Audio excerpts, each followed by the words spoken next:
I wanted to talk a little bit about copyright in the breaks, not just copyright, just how artists feel about the breaks, because, I mean, reality, we think of,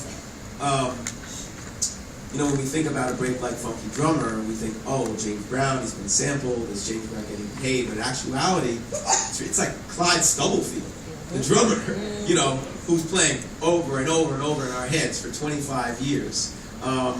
So, I don't know, Bill, maybe you want to take this part of the discussion? Very simple. What do you think of all of this? I mean, and you go, and we're going to give you a mic in a second, and maybe Lou can help me out with this. Actually, the Furious Five had a song out around 80 called The Younger Generation. They were called The Younger Generation, right? Called We Rap More Mellow. And they used a track that was based on Stephney Mills' song Put Your Body in It, right? Which was produced and written by MTUME. You move fast forward, of course, to 1983. Now MTUME is now a group on Epic Records, and you have the hit record Juicy Fruit that later becomes, of course, Juicy for Biggie. It's 32 years later from We Rap More Mellow, and now 29 years later from Juicy Fruit. What do you think of all of this? Well, first of all, I just want to say this has been an extraordinarily informative afternoon for me. I really appreciate the information that you brought. One of the differences I think it was very interesting you going to the as R&B and hip hop kind of merged, the synthesis. It was almost like hip hop took R&B and microwaved it. We had to cook it, the cats from my era. But what was interesting to me always was the absence of the information for young artists about business. Mm-hmm. It's the music business. And fortunately, my front ground was jazz. I would call it my background. Before I got into all that, I spent 5 years of my life every night standing to the baddest man on the planet. I played with Miles Davis for 5 years. I also was very fortunate. I come from a musical family, the Heath brothers. My father was a famous saxophonist, and my uncles. But I understood the business from the jazz community. Mm-hmm. And the first thing I understood was this word that Horace Silver was throwing around called publishing. I'm like, well, what's that? You know what I mean? And he explained it to me, so I went out and formed a publishing company.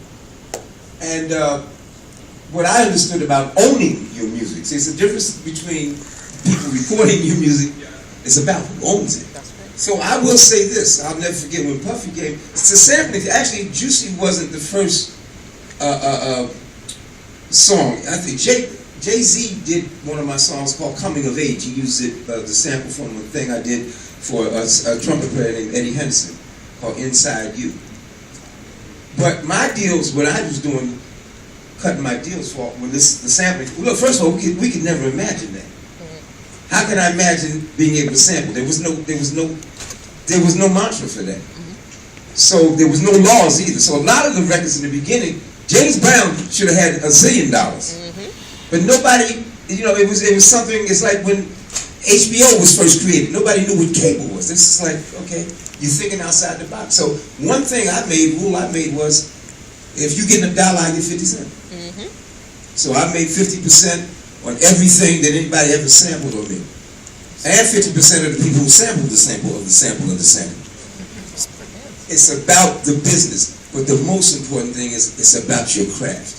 One of the things I yearn for is more and more young people to learn how to play.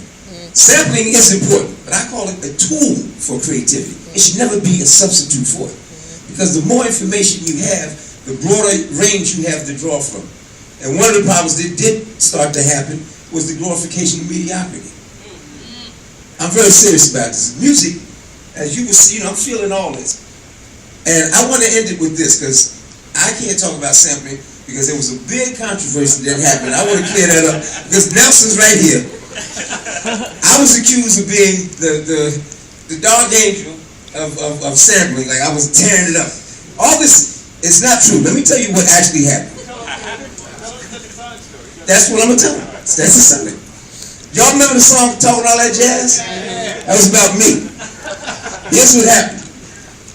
We were doing a year-end review at KISS FM with Bob Slade. We would do it year-end. Later, he got me, and I do it every Sunday now.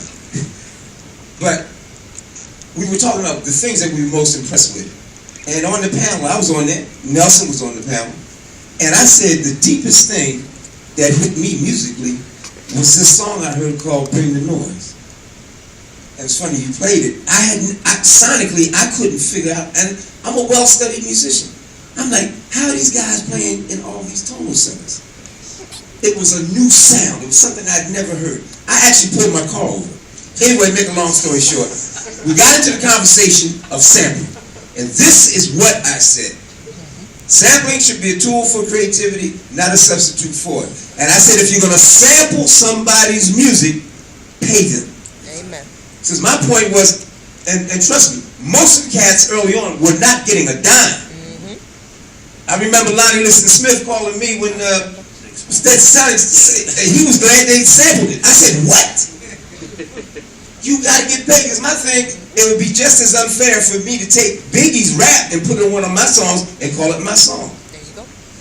But there was not enough discussion of the business. But anyway, so all of a sudden, I was the guy that was said I was against sampling. That was not the case. Now, I was a little harsh, because I was kind of out there on a limb, because none of the old heads was talking like that. But I told them, I said, look, I ain't scared of limbs, only saws bother me. But the reason I was pushing it, because I'm saying there is a principle.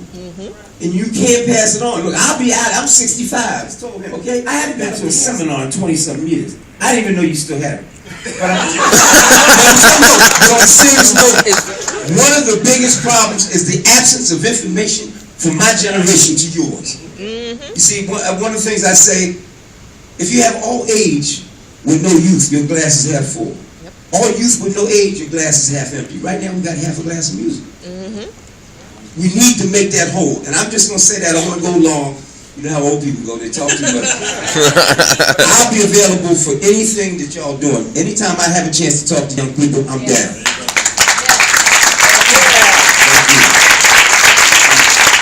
Just 30 seconds in our situation. And I think the reason, I know like I said, when I was 3 years old, I was introduced to bongos and graduated to congas after that. But thinking when everything started evolving, especially in the Bronx at that time, there was no way that students can get back into having chorus, having piano lessons like we have in school back in the late 60s, early 70s. So the best way I can put it is what Flash said. Flash said he made a turntable an instrument for himself. So by him taking that and bringing the zugu zugu, the rub, or the whatever you want to call it, into the game, now let's fast forward to sampling. Like you said, you couldn't hear sonically what it was with that. I would say it was the same reaction people had to Jimi Hendrix when he had the feedback. When he was on BCC playing feedback, there was a crowd that stood still for like 30 seconds. And then what happened? Uproar happened. First of all, he put the guitar upside down, which made no sense for nobody either, right? He took it upon himself to say, let me create something and go against the grain, and that's what we did with the two turntables, actually holding the record in the middle of the record and make it, back in the days, we put a finger on the record and get beat up by the parents. You took that, first of all, then you bring it back and forth, what Theodore did back and forth and made it something that could, like you said, you jazz, right? With thing with jazz, what's the best thing with jazz that makes it full? Filling those fills, filling between that kick and the snare, that little percussion you put in there, or whatever little riff you put in there. That's what the scratching made for us, adding notes to something that didn't have any notes in it. And then with the sampling craze, I mean, you get guys, I don't care what anybody says, you can't tell me Pete Rock does not kill a SP1200. Guys like Roy Professor does not kill an SP1200. You got, the RZA, incredible what the Bomb Squad did with the grunt and bringing that to front and hearing that outrageous noise. I figured out what the heck is that, and then all of a sudden you're gonna bop your head to it. All it was a note somebody did. They took it, they put it into a sequence, and made it into their own thing. And I'm pretty sure a lot of musicians could understand, especially that play something when they hear jazz. Jazz has an aspect of thing that makes it so warm when you hear little things coming out of nowhere that you never expect to happen. And that's what happened with hip-hop and sampling. And And that's why I know I got involved in doing the breaks, because I say, if this is going to maintain to what it's supposed to be, let me give them the right ingredients that were there from the forefront. Let's say you couldn't create gumbo, you're not going to miss one ingredient that you're going to say, it's not going to taste the same. You know what I'm saying? Or you're going to create grits and cook it for 5 minutes and not make it happen, it's not going to taste the same. Or you take a nice, paella and you forget the seafood. It's a lot of different things.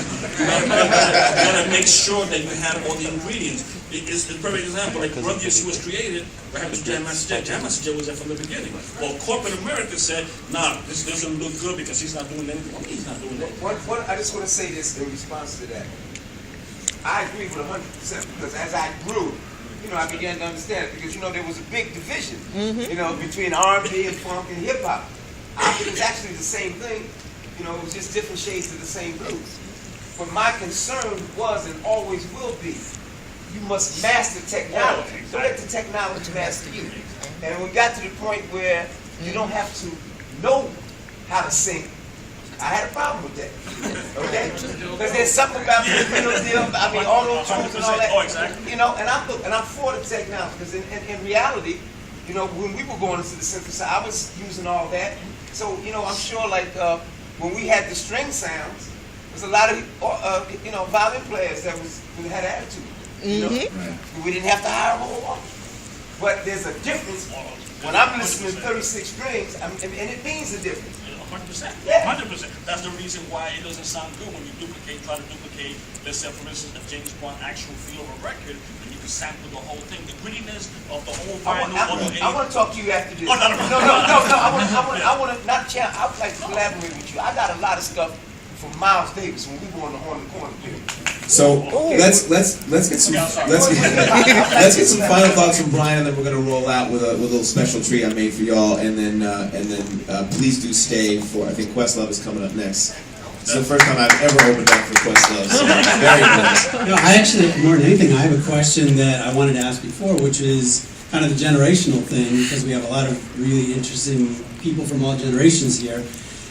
Is there an instance that anyone's talked to an artist where, someone from the 60s, 70s showed up at a park jam or at, a jam in the early 80s and kind of saw what was happening? Because unless you actually saw it happen, I'd be just curious if someone showed up. One was Unity with Bambaataa and James Brown was 84. But are there any stories of people showing up and I really appreciate what you guys are doing. I didn't understand it before, but now I understand, kind of like you're talking about. Did Sylvia Robinson do that? Did Make Sugar Hill? Yeah. Nelson. One of the interesting threads of the conversation is the generational divide. And I jump back real quick to the beginning. That era when you talked about the Get on the mic. Get on the mic. the era that they were talking